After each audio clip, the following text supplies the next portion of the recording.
Pessoal, não se assustem, realmente esse áudio aqui está diferente do que está sendo mostrado aí na tela, porque o microfone ficou mutado aí durante um minutinho, mas calma que a coisa já vai começar, a aula já vai começar e aí o áudio segue normalmente, tá? Vamos falar então agora nessa aula aí sobre terrorismo internacional. A gente ainda tem mais uma aula depois dessa, então fica atento aí que ainda essa semana a próxima aula entra no ar, tá bom? Então o áudio já vai começar aqui em cima.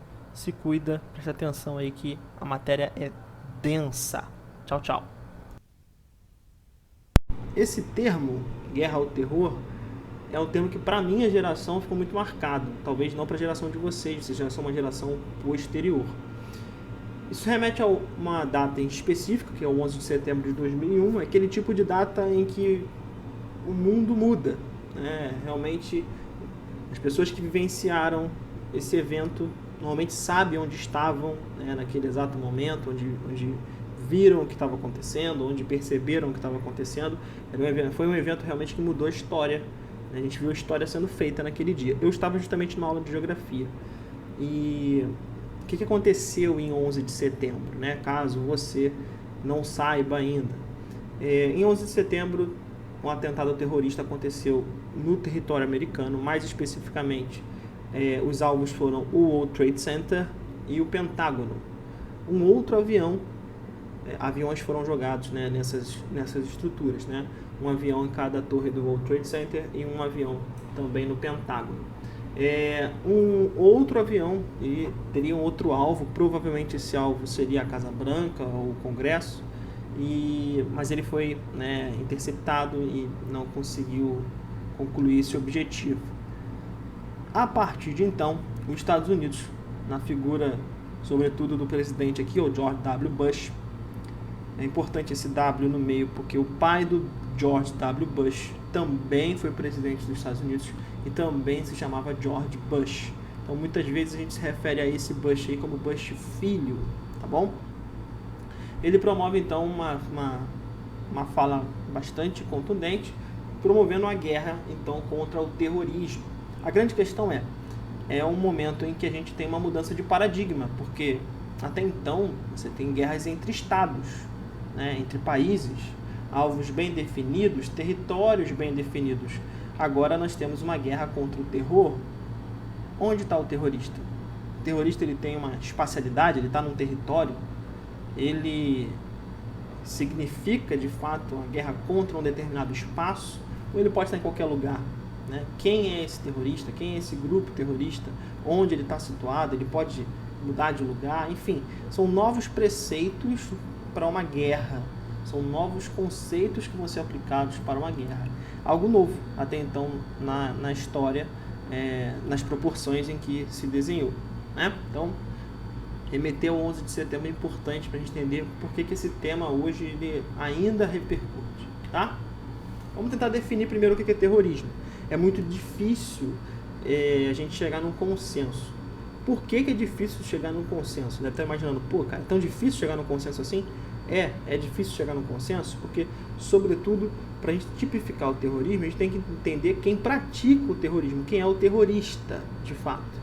E algumas margens de interpretação abrem pressupostos para que outros grupos possam ser realizadores de ataques terroristas, como o próprio Estado, como empresas, como indivíduos. Então, a ONU faz um esforço muito grande para chegar num consenso desde muito tempo, na verdade desde 72. Esse filme Munique, que eu coloquei aqui do lado, é um filme que aborda atentados que ocorreram nos Jogos de Munique, e aí o filme retrata bem isso, e desde esses atentados em Munique, a ONU vem tentando buscar uma tipificação. O que eu trouxe pra gente aqui foi uma tipificação bem redondinha. Tá escrito assim, ó. O que é terrorismo? Atos praticados com o uso da violência, provocando danos materiais, atentando contra pessoas e a bens, cujo objetivo é explorar os limites do pânico social para criar sentimentos de medo e insegurança. Então, os atentados de 11 de setembro são um bom exemplo. Os atentados de Munique também se encaixam dentro dessa definição. Tá? É um atentado contra pessoas, contra bens materiais, até mesmo contra símbolos para causar medo, causar pânico, causar insegurança social, tá? O que a gente não pode fazer quando a gente está abordando esse tema? E o que é muito comum pessoas fazerem de maneira bastante equivocada? Como, para a gente entender o que terrorismo funciona, como o terrorismo funciona e como, sobretudo a partir do 11 de setembro de 2001, essa imagem do terrorista ficou muito marcada na própria mídia. Algumas vezes essa mídia passa para nós informações que acabam se sedimentando e virando uma realidade. Não estou querendo dizer aqui que a mídia é falaciosa ou que ela não expressa verdade. Só que ela expressa uma parcela da verdade. Então, o que eu estou querendo dizer com isso no final das contas? Como os ataques em 11 de setembro foram assumidos pela Al-Qaeda, uma organização árabe, muitas vezes a imagem do terrorista é associada ao mundo árabe, mais especificamente aos membros da religião islâmica. Não existem terroristas somente islâmicos. Existem terroristas cristãos, existem terroristas judeus, existem terroristas de diversas matrizes, tá? Então é equivocado a gente trabalhar essa ideia e personificar o terrorista na pessoa do árabe ou na pessoa do muçulmano. São equívocos recorrentes. E esses equívocos, como eu falei, acontecem sobretudo porque a mídia dá um enfoque muito grande nesses casos. Deu sobretudo a partir de 11 de setembro, e até hoje o terrorismo no mundo islâmico ele é bastante divulgado, ele aparece muito na mídia. Porém, existem casos terroristas em outras situações. O continente africano, por exemplo, tem casos de terroristas muito numerosos e contundentes e a gente nem fica sabendo disso, isso não dá mídia, isso não aparece na televisão. Então, importante a gente separar essas duas coisas, tá? Bastante importante. Então, coloquei ali, não existe um tipo único de terrorismo, ele pode ser praticado de diferentes maneiras, diferentes modos de fazer isso, e a gente abre agora um precedente aí, tem muita gente estudando essa ideia de terrorismo de Estado. Não é só uma organização criminosa que pode fazer, que pode promover atos que atentem contra pessoas e bens a fim de promover pânico, a fim de promover insegurança. Muitos estados totalitários, por exemplo, muitas vezes se voltam contra a sua população, muitas vezes praticando atos como esse. Então, muitas vezes a gente pode classificar atos terroristas também dentro dessa nova tipificação aí, terrorismo de Estado. Tá? Então, é algo novo que está surgindo, só mostrando para vocês como terrorismo é um assunto que não é tão recente, mas que ele ainda suscita muita discussão para a gente. Principais organizações terroristas, são muitas, mas aqui eu tentei colocar as principais, né? O IRA, que já teoricamente não existe mais, né? Mas pontualmente ainda existem ataques que são atribuídos ao IRA, mas já tem algum tempo que, pelo menos pelo que me consta, não há nenhum novo ataque atribuído a esse grupo. É um grupo da Irlanda do Norte. A Al-Qaeda, grupo que assumiu os atentados de 11 de setembro, e que a gente vai falar mais deles daqui a pouco. O Boko Haram, grupo nigeriano, que é esse que está aqui na imagem de baixo também, um grupo que nós também vamos falar dele. O Talibã, que aí não é um grupo fundamentalista religioso, está presente no Afeganistão e no Paquistão. E o Estado Islâmico, um grupo que teoricamente está bastante em voga, né? A gente fala muito do Estado Islâmico nos últimos anos, porque foi um grupo que ganhou uma projeção nos últimos tempos e essa projeção mingou também. A gente vai falar mais do Estado Islâmico também.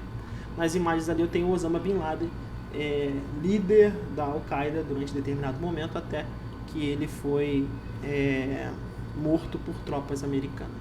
Tá? Sobre isso a gente vai falar também um pouquinho mais pra frente.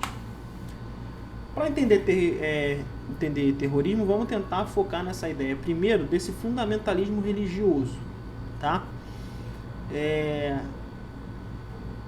Para a gente abordar essa questão, né, desse forte viés religioso em muitos dos grupos terroristas, a gente vai voltar um pouquinho e chegar na Guerra Fria e trabalhar ali a invasão soviética que aconteceu no Afeganistão. O Afeganistão foi invadido pelos Estados Unidos, né? Dentro da história recente, ali na guerra no Afeganistão, o último tópico aqui da lista, foi invadido pelos Estados Unidos. Mas antes disso acontecer, o Afeganistão foi invadido pela União das Repúblicas Socialistas Soviéticas.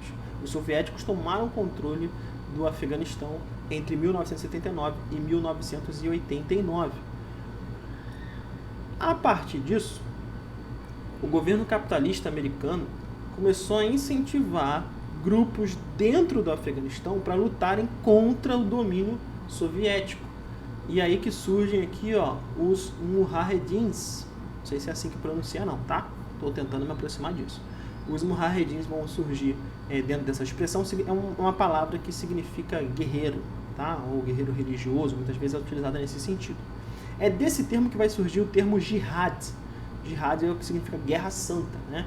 Então, esse grupo, o Mujahedin, bastante imbuído de preceitos religiosos, ele vai ser apoiado pelo capitalismo, vai ser apoiado por forças americanas, não de maneira direta. Lembre-se que nós estamos na Guerra Fria, União Soviética e Estados Unidos não batiam de frente diretamente, mas a partir de influências no mundo todo.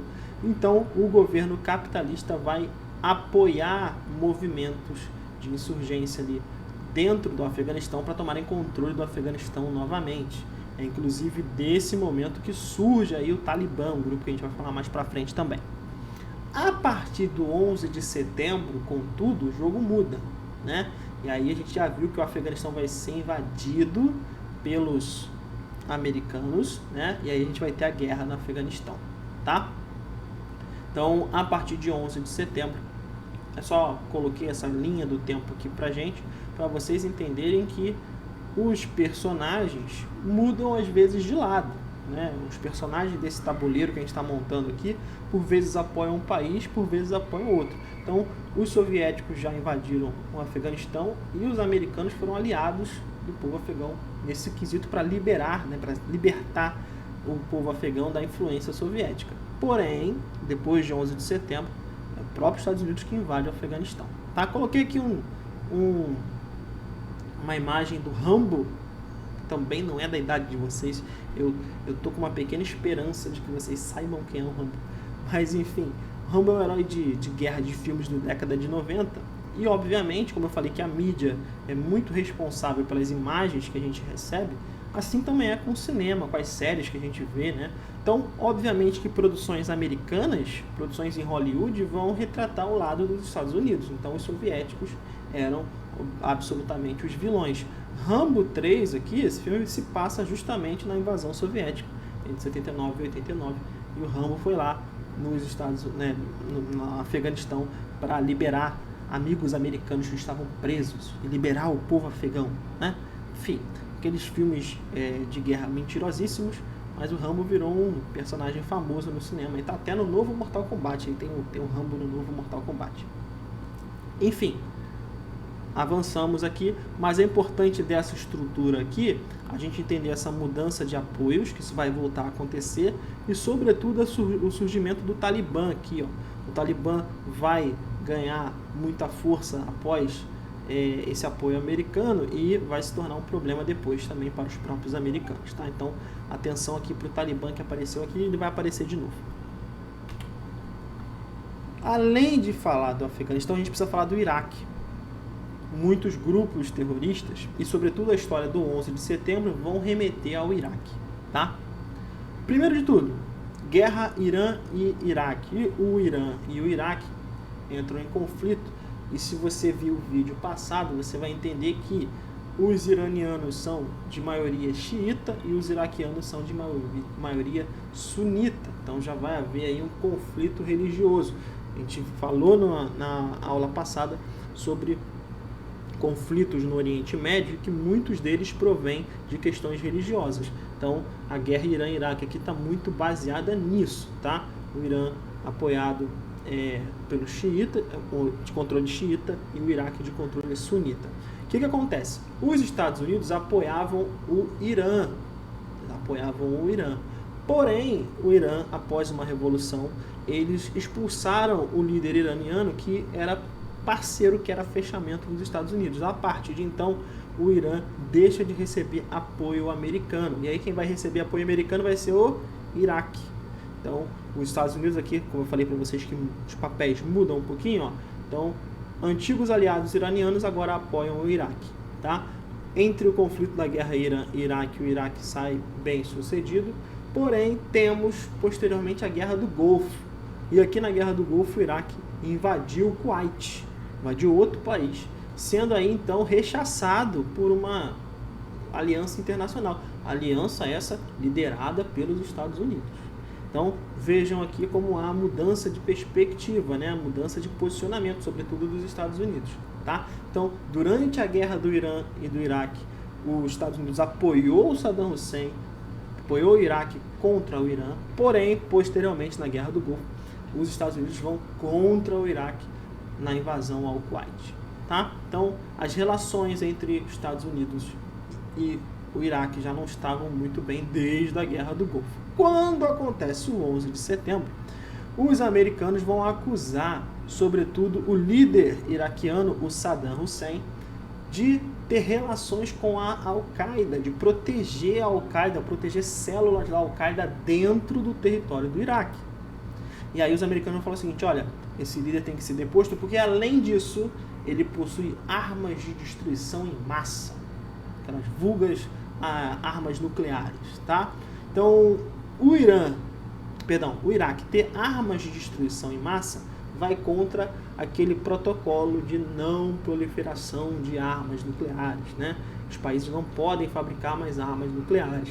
Inclusive o Irã tem toda uma história também do Irã que querer fazer armas nucleares, né? Tá buscando esse processo até hoje.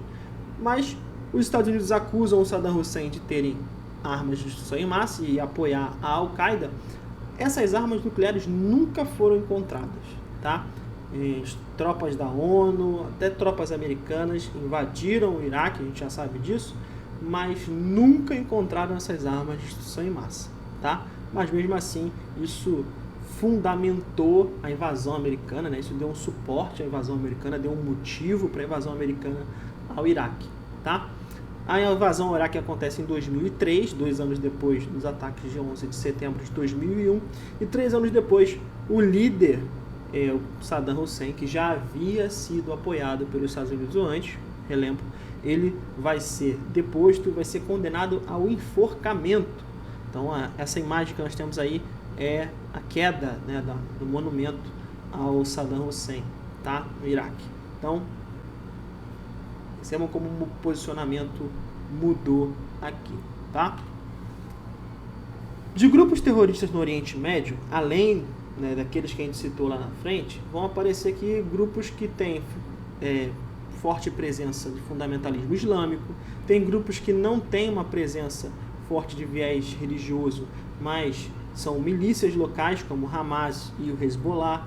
Temos escalas de atuação diferentes entre esses grupos, nem todos atuam numa perspectiva global, nem todos têm um conflito contra o Ocidente, por exemplo, como era o caso da Al-Qaeda, né, que era uma célula terrorista, que é uma organização terrorista, que tem uma área de atuação, uma escala de atuação ampla, que atua em outros países, nem sempre, tá? Então é difícil a gente tipificar cada um desses grupos, porque eles têm interesses separados, têm interesses individuais, têm modos de agir muito particulares. Então, cuidado quando a gente for falar de cada um deles, evitem colocar tudo dentro, né, daquele mesmo generalismo que é perigoso, tá bom? Então, cuidado aqui, tá? A gente vai falar um pouco mais do Estado Islâmico e da Al-Qaeda, tá? Mas eu chamei a atenção aqui desse slide porque não é só de fundamentalismo religioso islâmico que o terrorismo vive, não.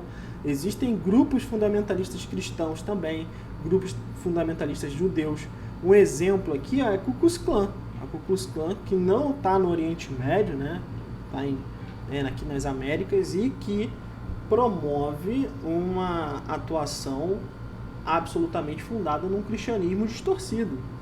Então, existem grupos fundamentalistas não só islâmicos, mas também judeus e cristãos. Então, cuidado, tá? Cuidado para não colocar grupos também fundamentalistas tudo dentro do mesmo balaio, tá?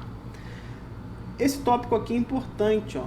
esse fortalecimento desses grupos fundamentalistas religiosos vem acontecendo sistematicamente, não só no Oriente Médio, mas aqui nas Américas também. Tá? Isso é um movimento perceptível, não é um movimento difícil de se notar, não. Inclusive, essa manifestação que está aqui, ela aconteceu nos Estados Unidos em 2016, se não me engano, 2016.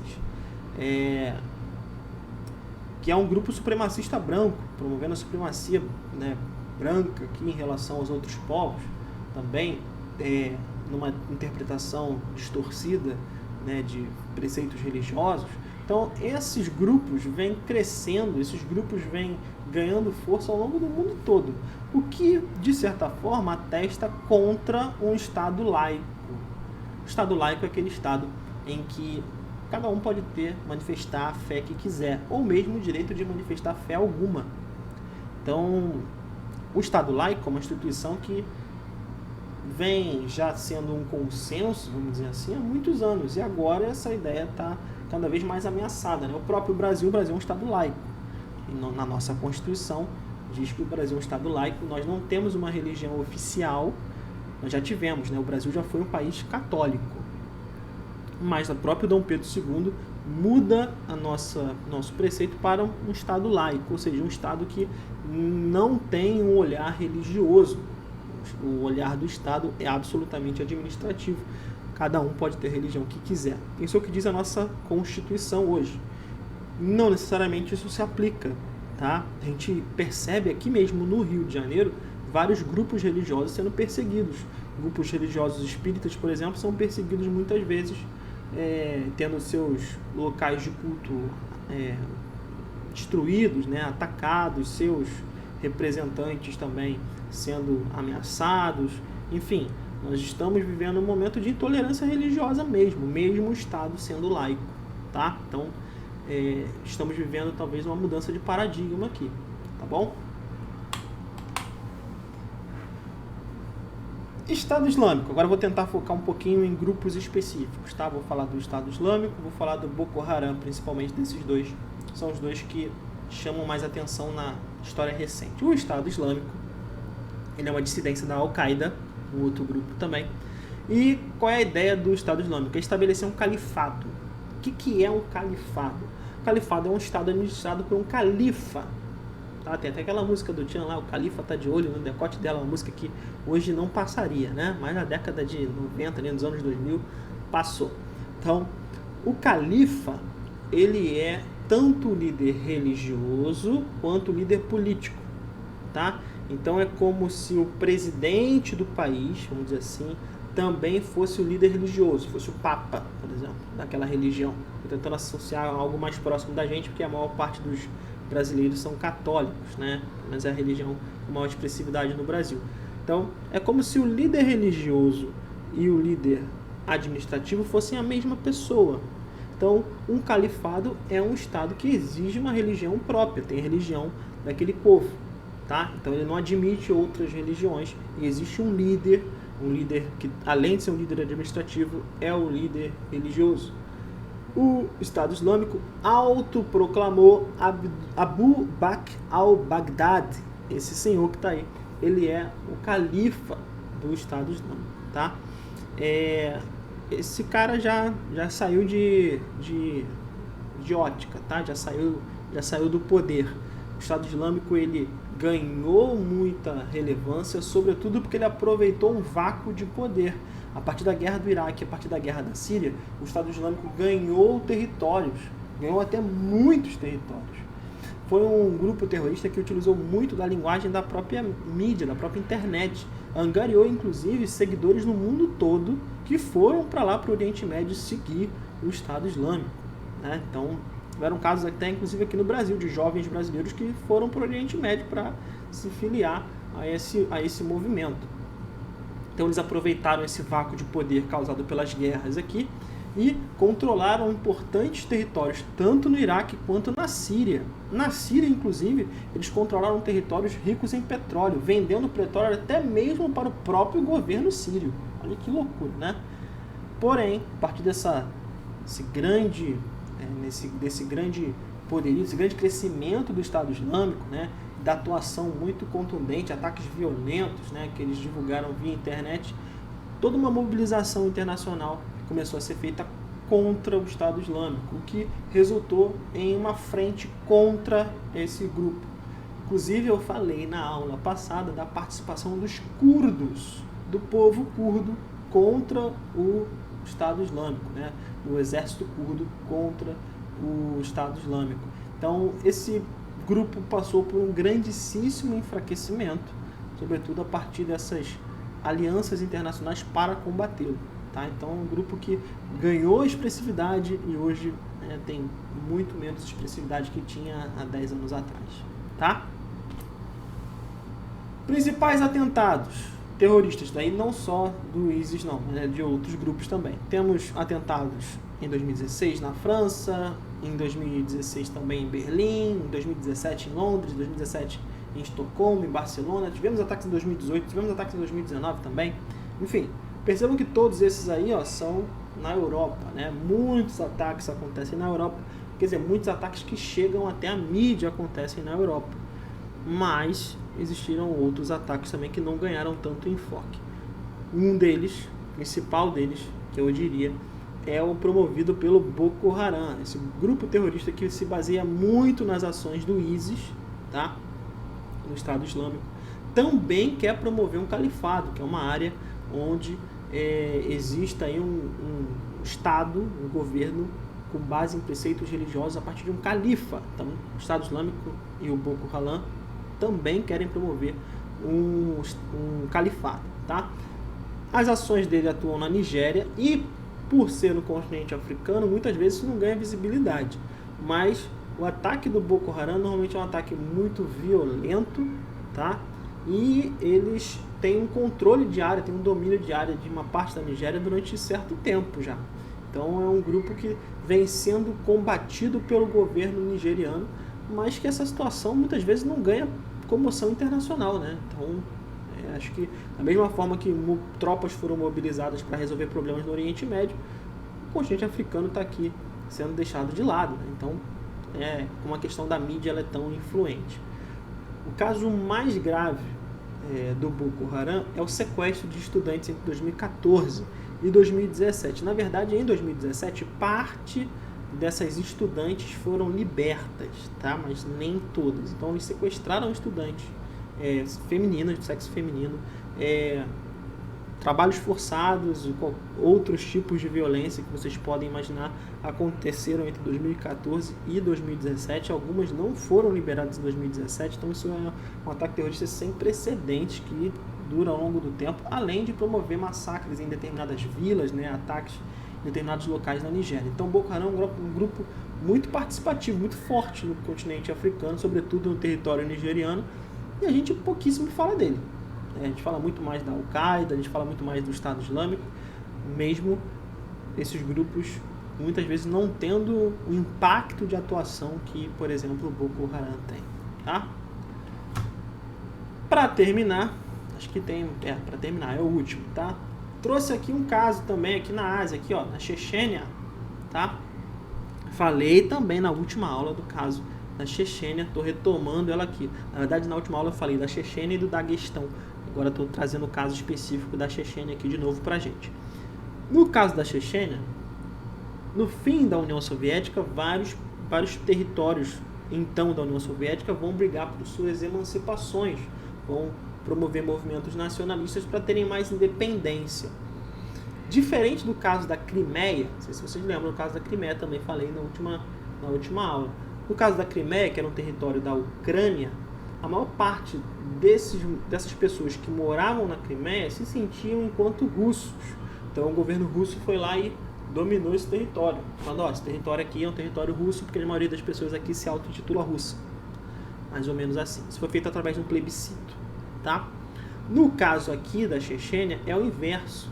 Mesmo sendo um território pertencente à Rússia, esse território, que é de maioria islâmica, quer independência, eles não se sentem parte da Rússia. Então eles querem um governo próprio, eles querem independência.